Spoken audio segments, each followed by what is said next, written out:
Guys আসসালামু আলাইকুম। আজ আমরা দেখাবো ভিডিওর দ্বিতীয় পার্ট কিভাবে সঠিক নিয়মে একটি টিকটক আইডি ওপেন করতে হয়। যারা গত পর্বটি মিস করেছেন তারা অবশ্যই ওই পর্বটি দেখে আসবেন।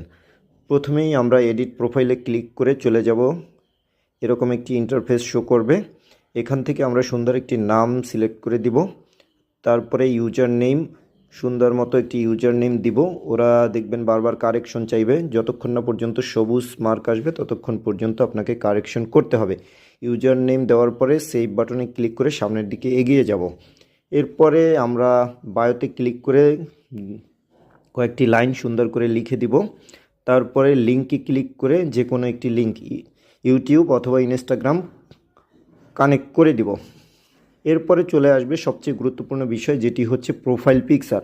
সো সুন্দর একটি প্রোফাইল পিকচার এখান থেকে সিলেক্ট করে আমরা সেভ অপশানে ক্লিক করলেই আমাদের আইডিটা কিন্তু